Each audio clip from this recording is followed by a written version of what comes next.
I'm Lori Esposito-Murray, President of the Committee for Economic Development, the Public Policy Center of the Conference Board. In today's conversation, we will discuss leadership in challenging times, where we feature the outstanding business leaders who are the recipients of CED's Distinguished Leadership Awards for Corporate Citizenship and Business Stewardship. Today, I have the privilege of speaking with our 2023 honoree, Jim Fitterling. Jim is the Chair and CEO of Dow, a global material science company with $57 billion in annual sales in 2022. Jim has played a key role in Dow's transformation. The goal that Jim set for Dow when he became CEO in 2018 was for Dow to be the most innovative, customer-centric, inclusive, and sustainable material science company in the world. He leads a company whose core values are integrity, respect for people, and protecting our planet. These are all core values underpinning the mission of the Committee for Economic Development and the Distinguished Leadership Awards. So welcome, Jim. Pleased to have you joining us for this very important discussion today. It's really great to be with you, Lori. Thank you for having me on the podcast today. So, Jim, you became CEO in 2018, and within less than 2 years, the pandemic hit, and you have been leading Dow through major social and economic disruptions. So I'd like to start by asking you, what are the core principles that you lead through disruption with? Well, I think first and foremost, what we try to keep in front of everybody is that we have to be adaptable, we have to be agile, we have to focus on the things that we can control and the things that we can have an impact on. And we have to realize that we're in a more volatile and an uncertain environment. And we had that mindset even before the pandemic hit. We're in an industry that's changed a lot over the history of the chemical industry. We're an enabling industry that helps many other industries, most of the things that you use every day, exist and to change over time. And so I don't know that change is necessarily new to us, but when it comes at you at the pace as it does during a pandemic, you have to be pretty adaptable and pretty agile. Yeah, and then compounded by the geopolitical disruption that immediately followed that, as well as the economic disruption. So given all the major headwinds that you're facing as CEO of a major company, supply chain challenges, geopolitical disruptions, as you know, I just mentioned, labor shortages, what are you most optimistic about, and what are you most worried about looking to the future?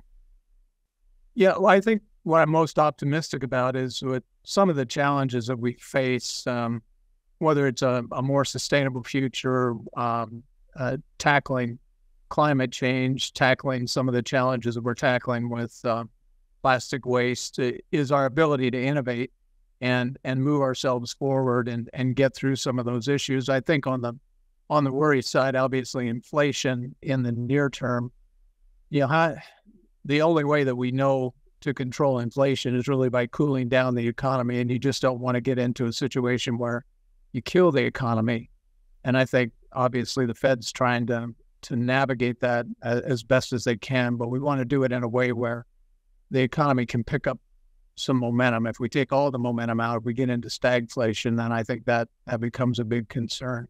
Probably the biggest, geopolitically, the biggest concern I have is, and it's the same whether you're in the United States or around the world, is just the polarization between parties, and this is not unique to the United States. We see it everywhere. And the inability to find a good common middle ground that lifts everybody up. Right now, we seem to spend too much time fighting each other rather than helping each other get to a better spot.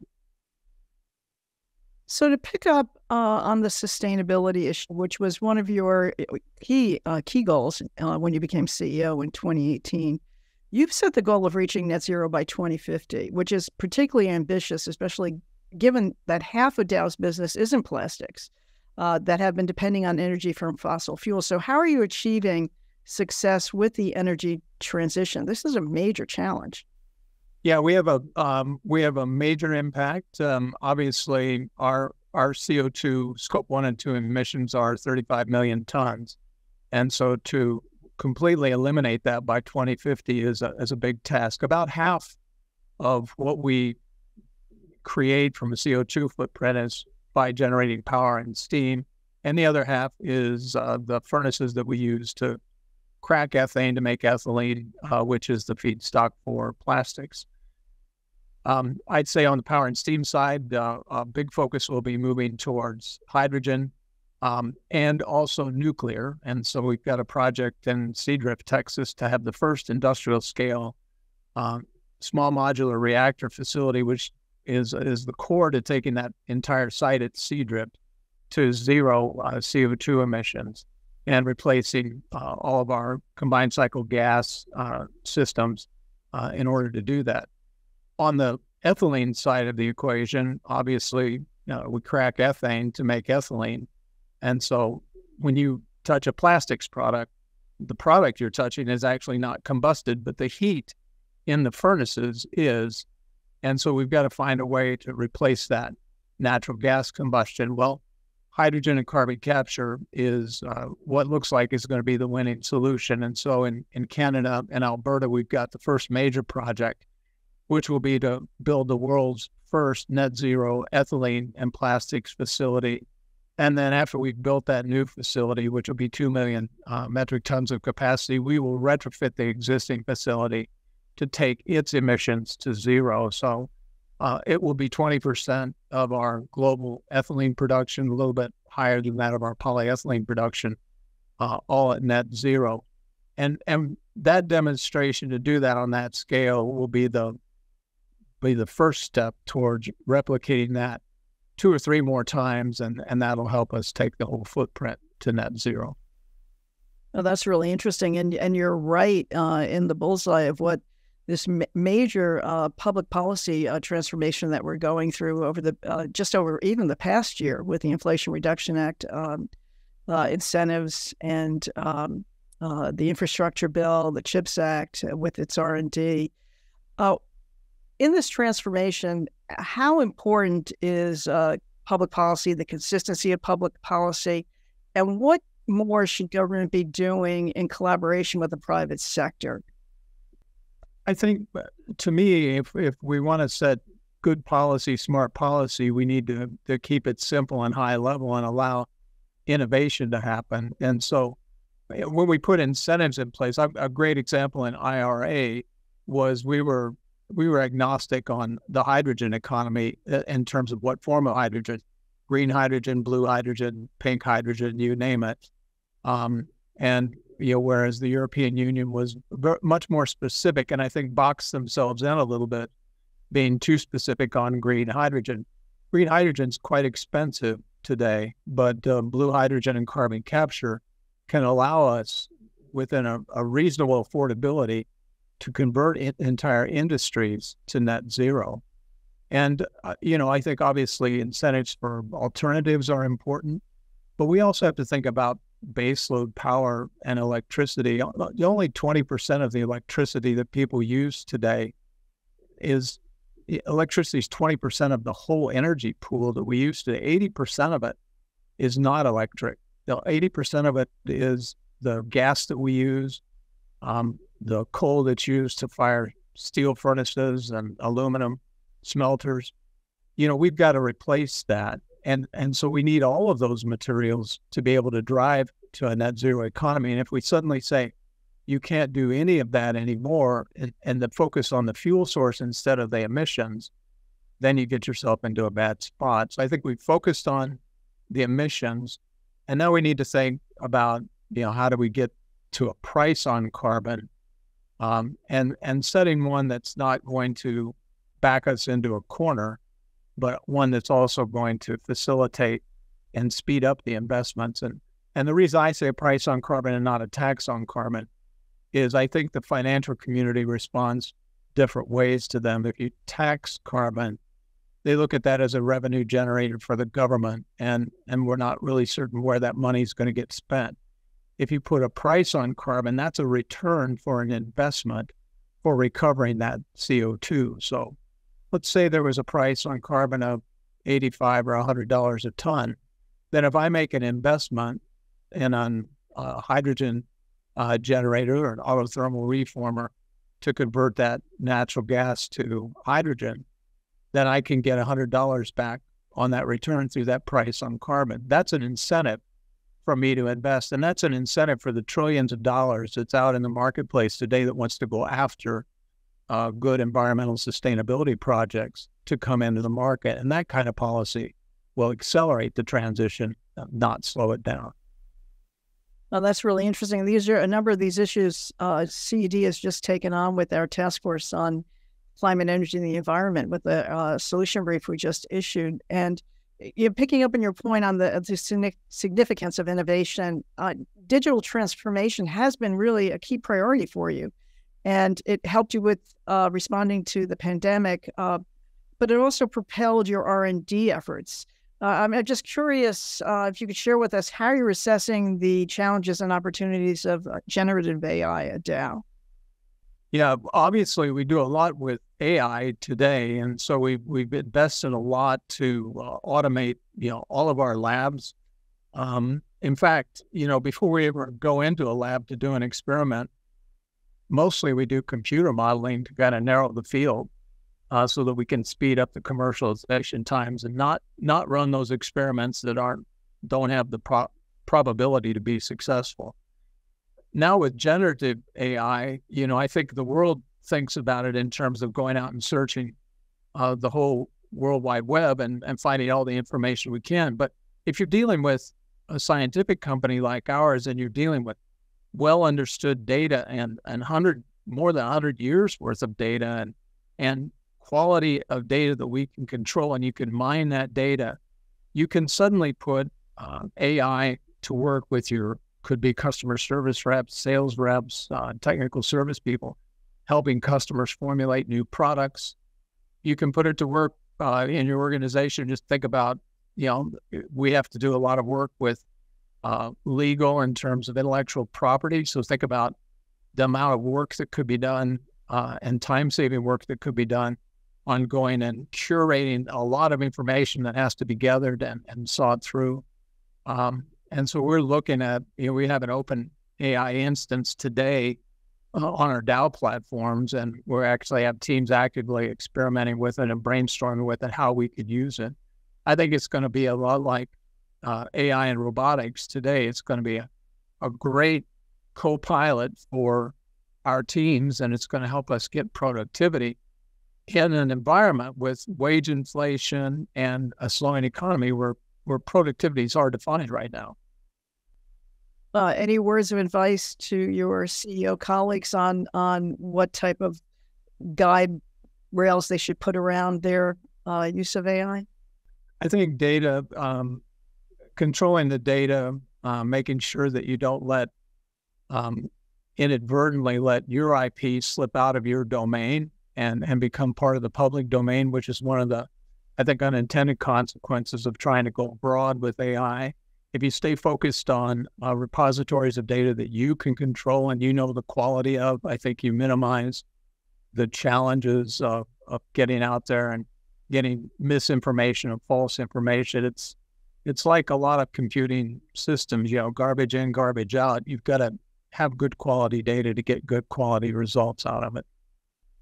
So I'd like to turn to your other major objective when you became CEO, which is diversity and inclusion. And you're a passionate advocate for diversity and inclusion. You were recognized, Dow was recognized by Fortune in 2023 as one of the best companies to work for. So especially given the headwinds that D&I and ESG are facing, why do you believe D&I is so important at Dow, and where do you think the company and the business community at large needs to go? Yeah, so I think diversity is something that's been important at Dow for the whole time that I've been here. But I would say, I think the shift that we made would be to focus on inclusion. And, when I put in the ambition that we wanted to be the most innovative, customer-centric, inclusive, and sustainable, the idea was we wanted to create the right culture and the right environment in the company that people wanted to come to work here, they were proud to work here, and they felt like we were doing something different from the others. I think it's difficult to be innovative without being inclusive. We're trying to bring diverse perspectives to work on challenging issues. You don't want groupthink. That doesn't help you get there.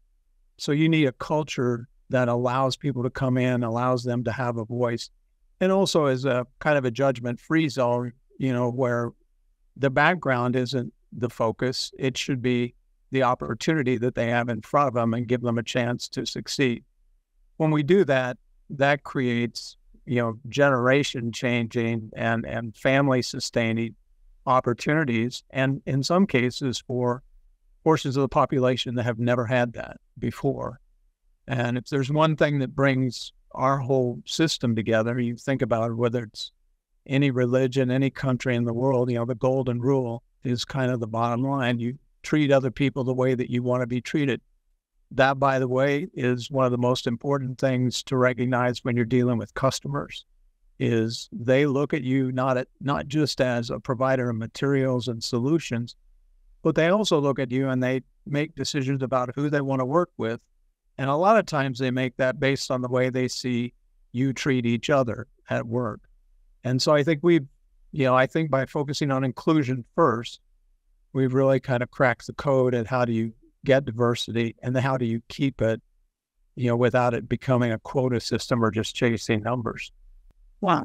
And so critical to innovation, as you were saying. So final question, looking at your leadership values, who are the most important leadership role models for you? And what advice would you give to the next generation of leaders?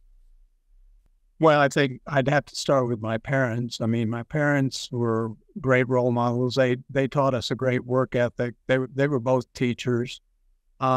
They really encouraged us, my sister and I, to go into school and go into professions that they thought could give us the best possible path forward. I would say my grandparents, both my grandfathers had died when I was younger, but my grandmothers both lived to be in their late 90s, great role models working, and, set great examples. And I had some great teachers in school. We had a kind of a unique school in a small town outside of Kansas City. And we had high school and middle school teachers who had come from industry, places like Texas Instruments, pharmaceutical companies, you name it. And they brought in that perspective to us in school. And so I think when we went through school, we were looking at the world a little bit differently when we graduated, and quite a few successful people came out of that environment. So those probably had the biggest influence. That's really interesting. And what advice would you give to the next generation of leaders? Well, look, leadership is about you're the number one change agent. Like in my job here, they say, how do you describe the job? I've got to be the number one change agent here. You have to set the bar higher. You have to define what's possible for the organization. You have to push the organizations to its limit. In the absence of you doing it, if people don't see you do that, then they're not going to do it. But you also have to understand what are all the consequences of going there. What are the goals that you want to achieve? What are some of the unintended consequences? And that's, back to your policy question earlier, that's why you've got to get it right. You've got to find the right balance. You can't just solve for one thing at the expense of everything else. Our job is to figure out how to do it better, but we also have to be affordable and we have to be sustainable long term. And that burden falls on the leader to make sure that we're getting all the diverse perspectives in to make those right answers. Jim, thank you for joining us today. This has been very insightful, and we really appreciate and respect, and it's our privilege to honor your leadership and the Dow's team leadership on in these critical areas and on these critical issues. So our privilege and pleasure to be honoring you in October, and thank you for joining us today. Thank you, Lori. It's really a great pleasure, and I look forward to seeing you. Take care. See you soon. Bye-bye.